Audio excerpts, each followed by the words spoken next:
Hello, everybody.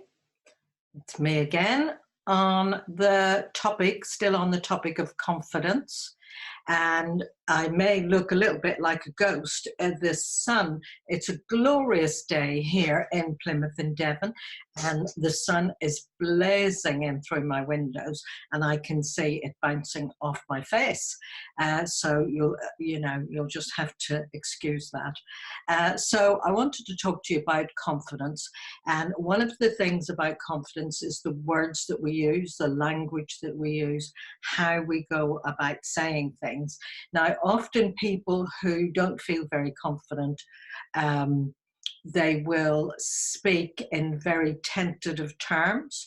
I can tend to fall into that sometimes because habitually, when I worked as a social worker, I would try to speak, I was trained to speak very equitably and democratically and be very careful about my language. And I know how careful language is, but it did leave me sometimes feeling very tentative, like I was always trying to cover all the bases.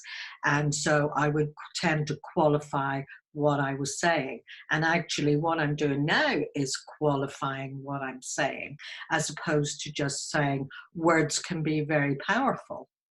And words can be very powerful. So you'll all have heard the children's stories and fables, fairy tales, Aladdin and his magical lamp, and things like open sesame, abracadabra, magic words that make things happen. In the Bible, it says, in the beginning was the Word, and the Word was made God. And the Word is powerful.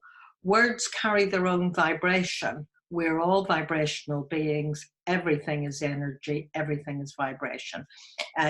You could go and check that all out on YouTube, about the vibrational frequency of everything, and it's how we manifest or how we don't manifest, depending on the frequency that we carry, but also the frequency of our words.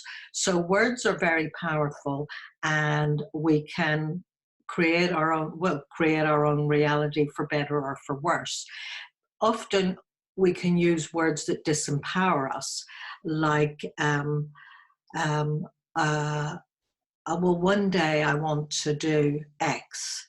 Someday I might have Y. There is no faith, hope, or belief in any of those kind of words. That's different to saying, before the end of this year, I will have X. By the end of this month, I will be visiting the fjords in Norway. That's an assertion. So it's about speaking assertively with energy and confidence in your words. So I'm inviting you to start to pay attention to the words you use, how you speak them, which words you use, and start to change them for switching from generalities to speaking specifically.